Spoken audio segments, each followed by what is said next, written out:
And that's when he showed me the pistol. Stood there in high cotton, waving it around. Told me to hand over the bag of money. Were you carrying it at the time? I told you that before. I was on my way to the bank. Sir. Danville wrote the slip. I was going to the bank. I understand. Now, what did he say when he showed you the gun? Said it was a stick-up. Do you remember his exact words? I have them kind of fast for me. Let me see. I think it was, don't try anything. It's a stick-up, like that he said it. I see. Now, how'd the shooting start? Well, Danville said he wasn't going to have no kid talk to him like that. He reached out, took a swing at the kid, a real roundhouse. Mm-hmm. Dark kid ducked back, pulled the trigger, shot Danville right here. Spleen. Dropped like a rock. Mm-hmm. I pulled out my gun and started shooting. You always carry a gun? When I'm going to the bank, you never know what's going to happen. You have a permit? It's against the law to carry a gun without permission, ain't it? Yes. Well, then I got it. After you pulled your gun, what happened? I shot. Yeah, I can understand that. Shot right at the dark fellow. Mm-hmm. You hit him, huh? I don't often miss. I see. Hit him 3 times. Here in the chest. Mm-hmm. What was the other man doing while this was happening? He pulled out a gun, too, and the balloon went up. Bullets flying all over the place. Yeah. Then both of them took off, run out of the place. I followed them. Mm-hmm. Got to the door. The dark one turned around. Going to shoot at me again. Uh-huh. Didn't move fast enough. I pulled the trigger, hit him right in the middle of the chest, went down like a dropped duck egg. What about the other one? He started running down the street. I guess about the only thing he was wanting was to get away. Yeah. Took 2 shots at him while he was running. I blazed away. Only had 2 more bullets in the gun. I gave them both to him. You hit him? Yeah, at least once, because I saw him jerk. It might have been both times. He kept running, though. What'd you do then? I come back in here, see what I could do for Danville, made him as comfortable as I could, and then I called the police. All right. He came sliding up and took out after the fellow that got away. The ambulance came and picked up Danville and the other guy. Yes, sir. Now, what if you could give us the description of the man who got away? Yeah, guess. I'll call Georgia Street and check on the other suspect. That ain't going to do no good. What? You don't have to inquire about him. He's dead. You're sure about that? Son, I know when somebody's dead. Yes, sir. I hit that fella 4 times in the chest with a .44. I saw him drop. About as much life as a sack of cornmeal. He was dead. I'll check anyway. All right. Yeah, sure sorry. What are you sorry about? I say it's a real sorry that you can't work with that other young fellow that was in here. You know, the one in uniform. He was a bright boy. Mm-hmm. This fella here, he couldn't even fill out an application for our agency. Would you give us the description? First line. I beg your pardon? I say he wouldn't even be able to fill out the first line. Didn't know who Jeff Davis was. Hard to believe. Yeah, now about that description? Well, fellow was about your height, weighed in maybe 150, around there. Mm-hmm. Had light hair, lighter at the top and down by his head like he was bleached in the sun. Any marks or scars? No, nothing that'd stand out. He had a kind of a flat face. What about his clothes? White shirt, kind of tan pants, carrying a leather jacket with the fur around the collar. Yeah, I know what you mean. Both of them had those. Was there anything in the way they talked, an accent maybe? No, just North talk. I can't tell the difference much of the time. Mm-hmm. Would you know the man if you saw him again? You bet I would. Just stand him up in front of me and I'll lay it on, point him right out. Mm-hmm. What'd you find out? I talked to the hospital, Joe. Yeah? Are you sure you hit one of the suspects, mister? Positive. And he was on the sidewalk.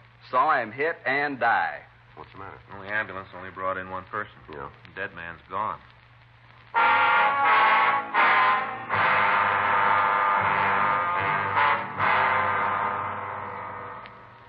We put in a call to the hospital and made arrangements to talk to the ambulance crew. They told us that they'd only picked up 1 person at the scene. They went on to say that there wasn't another injured party on the premises anywhere. A check with the officer who answered the original call brought out the information that there hadn't been anybody on the sidewalk when the radio car had gotten there. Frank put out a local broadcast to all cars in the area, and I went back to talk to Abner Stossett. I told you before, that boy ain't too bright. Now, you're sure you shot that man? Look, I'll go along with you and say maybe I did miss the first 3 times. That ain't likely, but just for the sake, I'll admit it. All right, sir. But I know I hit him outside. I was closer to him than I am to you. Ain't nobody could miss that close. All right. Come on outside. Take a look at the sidewalk. You tell me if it's my imagination. All right, fine. They got it out, Joe. All the cars in the area are looking for it. All right, fine. One thing I'm always proud of is the way I can shoot. I don't hardly ever miss. I know I didn't this time. Mm-hmm. Now, just look at that. Take a look. You tell me that's blood, ain't it? Yes, sir, it looks like it. It is. I was standing right here. Right here. He was there. He turned around, tried to shoot me. I fired at him. He went down right there. You can see where the big stain is. Right there. Uh-huh. Well, how'd they get there? What do you mean? Well, did you see a car? Yeah, I told the other cops about it. That's it right there. Drove up in it and got out. Did you see him get out of the car? Yeah, I was just leaving the store, and I saw him right after they come in the store. All right, you want to check the car? Yeah. Now, don't go touching it. The cop said not to. Mm-hmm. Was there anybody else who saw the man on the sidewalk? You mean besides me? That's right. Not that I know of. As soon as I emptied my gun at the blonde fella, I went back in the store. I stayed there till the police car pulled up. Mm-hmm. Not more than 3, maybe 4 minutes. Yes, sir. Not more. But I'm telling you, he was right here. Lying there, and he was dead. Mm-hmm. Crime lab's on the way out to check the car. Mm-hmm. Well, looks like the suspect might have gotten up and walked away, doesn't it? If he did, then it's really one for the books. Trail of bloodstains here. Yeah. Never nothing like this happened back home. Back there, when you shoot somebody, he's got the courtesy to stay shot. Trail stops. Mm. Let's check over there and see if we can pick it up. Yeah.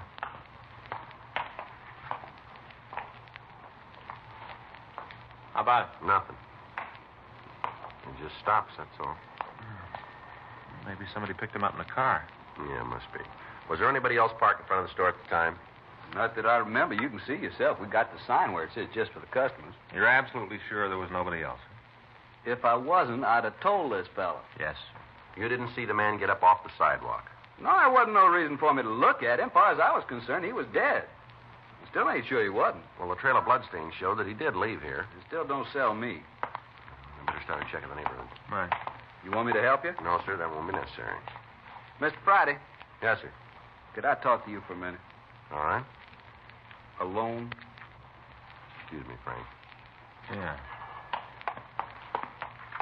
Mr. Friday, I saw that man fall. I saw him hit the sidewalk. I know he was hurt bad. He wasn't going to get up. I'm sure of it. Yes, sir, we understand. I told him all that. I just don't see how I could have made a mistake like that. That fella couldn't have gotten up. He's dead. Yes, sir, we believe you, but he's not here. That don't change a thing, my boy. How's that? He's dead someplace else, that's all.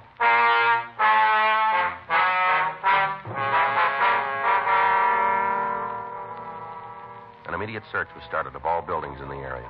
If the suspect had walked away from the scene, the amount of blood on the sidewalk indicated he couldn't have gotten far without help. While Frank and I talked to the shopkeepers in the vicinity, a check was made of the car that the thieves had used. It was found to be stolen, and arrangements were made to talk to the owner. Members of the crime lab crew came out and checked the vehicle. They were unable to turn up anything we could use in identifying the holdup men. 11:28 a.m. Frank and I talked to the owner of a small tobacco shop. Saw the whole thing. Well, where were you during the shooting, Mr. Collard? Right out in front. I looked down the street, and there it was, just like it was a cinemascope. Now, sir, did you see the actual shooting? Well, not the first. No, I was in here, behind the counter, fixing up a new bunch of pipes we just got in, putting them up on the board. All of a sudden, I heard this noise. First up, I thought it might be a backfire. Then I knew. Yes, sir. It wasn't. It was shots. So I went outside to see what was going on. Mm-hmm. Next thing I see is these 3 guys come out on the sidewalk, right in front of the flower shop, 3 of them. Mm-hmm. Abner and a couple more. One of them black-haired, the other was kind of blonde. Yeah. One of them tried to get Abner. Other one took off in this direction. I see Abner raise that gun of his and pointed at me, and I ducked inside. Did one of the men go by here? Yes, Abner shot at him a couple of times. Must have hit him, because I could see he was hurt when he run past. Did you see where he went? No, I told you, when those shots started to go by, I didn't want to wait around to see if one of them was monogrammed for me. I left. All right. Can you tell us what direction the man took? Not after he went by the door. Must have gone around the corner. Why'd he say that? Oh, because when I went back out, I couldn't see him. If he'd gone up the street, I'd have been able to. Now, did you see the man out in front of the store? You mean Abner? No, sir, the one he was shooting at. The suspect. Yeah, I got a pretty good look at him. Where was he? He was just lying there. He wasn't moving around much. Did you see him get up? No. What's all this about the other guy for? Well, what do you mean? The one Abner killed. Why all the questions about him? Well, sir, he's gone. You mean he got away? Yes, sir, it looks that way. Well, I don't see how that could be. I went right by him, a couple of feet away. There wasn't no life in him then. Nothing. He left there, and somebody had to carry him. Yes, sir, that's the way it looks. No reason for anybody to do it. The man was dead. There's no reason at all. Well, there must have been one. Why? He's not there.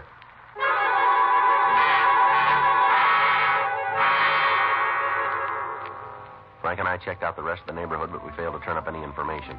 None of the shopkeepers in the vicinity had seen where the blonde holdup man had gone. All of them who had seen the man on the sidewalk were willing to testify that he was dead.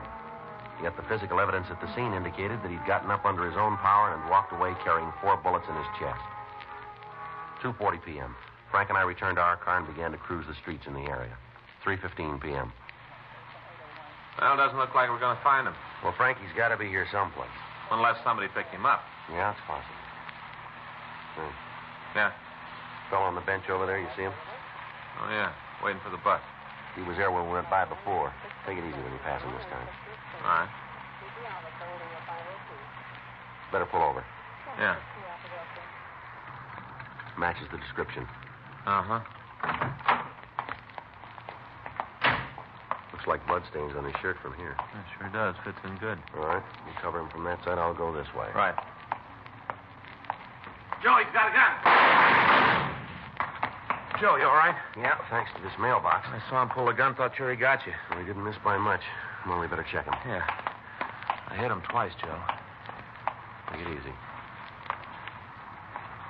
He's dead. There wasn't anything I could do. It was you or him. Puts us in a corner. Yeah. He was our lead to the other suspect.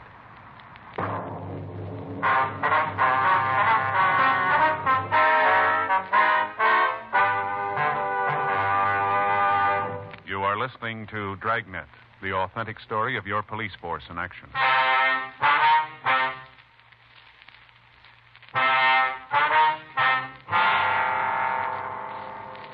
The coroner came out and removed the body. The victim was identified as Jeffrey Burnham, age 27.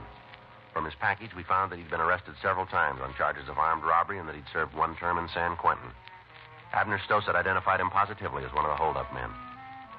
Frank and I went back to the office to do a complete check on his friends and known acquaintances in the hope that we could turn up something to lead us to the other man. The search for the dark suspect was continued during the night without result. The next morning, we met with Lieutenant Stoner, and we made arrangements for additional men to aid us in checking out the list that we'd made on Burnham's friends. 8:47 a.m. You ready? Yeah, let's go. I get it. Robbery Friday. Yes, sir. Right away. Yes, sir. Bye. The victim, Abner Stossett. Yeah. Says he came across something this morning. What was it? Should tell us who the missing man is.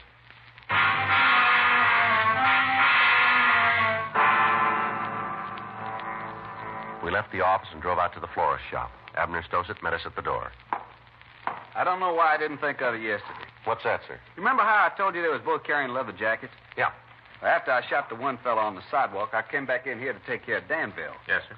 I looked around to find something to put under his head. Yeah, wait, here, man, I'll get it. All right. I guess I didn't think much about it, kind of all upset. Uh-huh. But cleaning up this morning, I found it. It should give you something to work on. Well? There it is. You can still see the stains on where the fella dropped it. Yeah. Are you sure this jacket belonged to the missing suspect? Yeah, you remember how I saw him drop it when he got shot? I remember it good. All right, sir. Thank you very much. We'll check it out. You shouldn't be too much trouble. How's that? Here, take a look. I found this myself. Here. Huh. Laundry tag.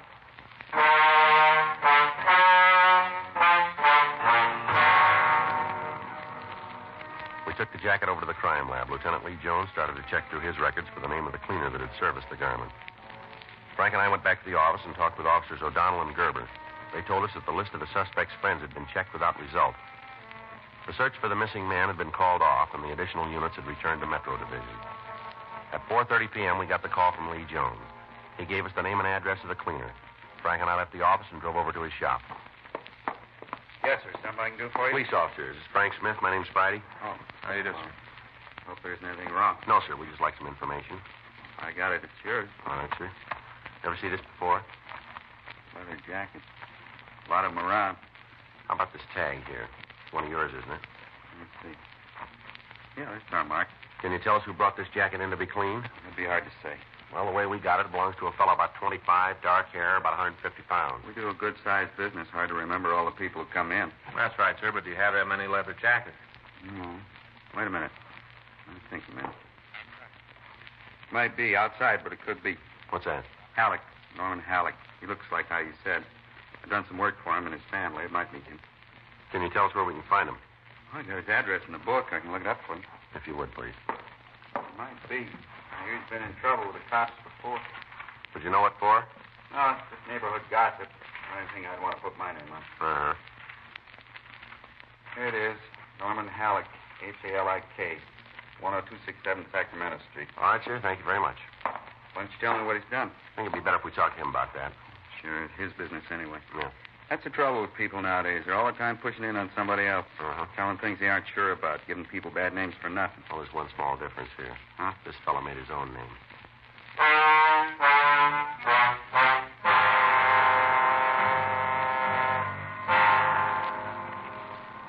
We got Halleck's address, and we drove back to the office. We checked the name through R&I and found that he had several arrests for robbery and one for assault with a deadly weapon. We pulled his mugshot and drove out to see the victim, Abner Stositz. No, that ain't him. No. Wait a minute. Here he is. You sure, are you? Yeah, I think so. Let me see that again. Go ahead. Eyes are the same. Hair's a little shorter. No, it doesn't make any difference. Sir? That's the man.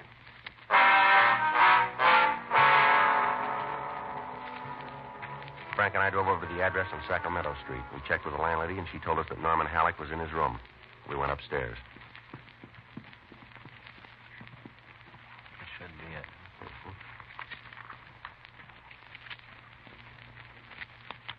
All set? Yeah. Freeze, Halleck, right there. What do you want? Turn around. What? Turn around. Put your hands up on that wall. Come on, move. Stand still. All right, he's clean, Joe. All right, let's go. Well, what's this all about? Come on, let's go. Well, you got to make a charge. All right, suspicion of robbery. You're out of your head. You tell us about it, will you? Sure, it's a bad beat. It always is, isn't it? It doesn't make any difference. You take me down, book me. I'll be out right away. All I need's a little time. Yeah, well, then you're in real trouble. Huh? You just ran out of it.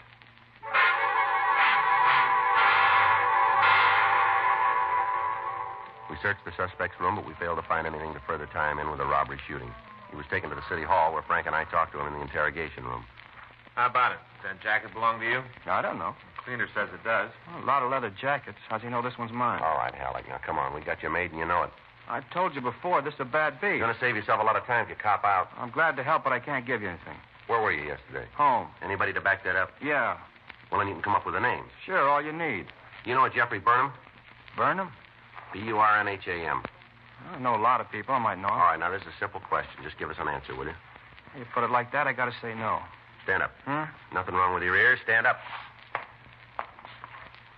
All right, now what? Take off your coat. What? Your coat, take it off. Guys are going straight up. All right, now what? Take your shirt off. Huh? Come on. It's simple. Take the shirt off, will you, fella? I put the 3rd degree out. You're gonna freeze me to death? Come on, move. All right, now what? Turn around. When do you turn on the blue light? Frank. Yeah. All right, you can put your clothes on and sit down, Halleck. Come on. Yeah. You stay there, Halleck. Well, what do you think? He looked awful good for a while, didn't he? Sure blows it up. Yeah. Supposed to be shot 4 times in the chest. Not a bullet wound on him anywhere.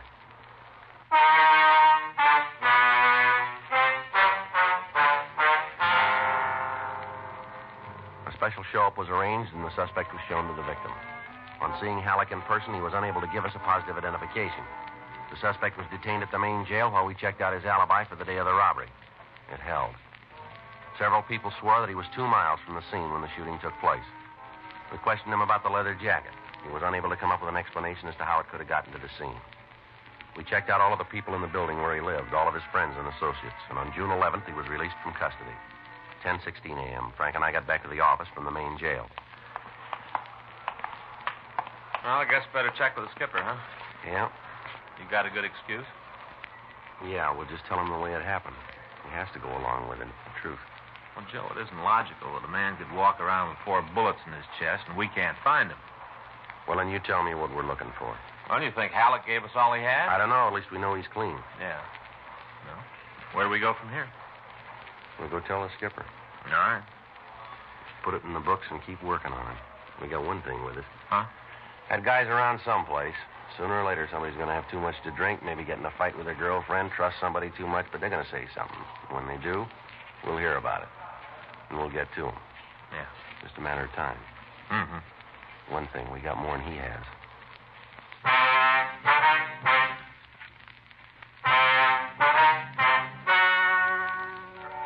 The story you have just heard is true. The names were changed to protect the innocent.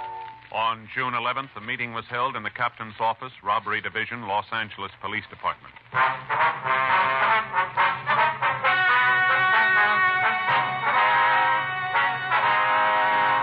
The case was completely reviewed and a report written on the results of the investigation. As of this date, that investigation is continuing. Dragnet, the story of your police force in action, is a presentation of the United States Armed Forces Radio Service.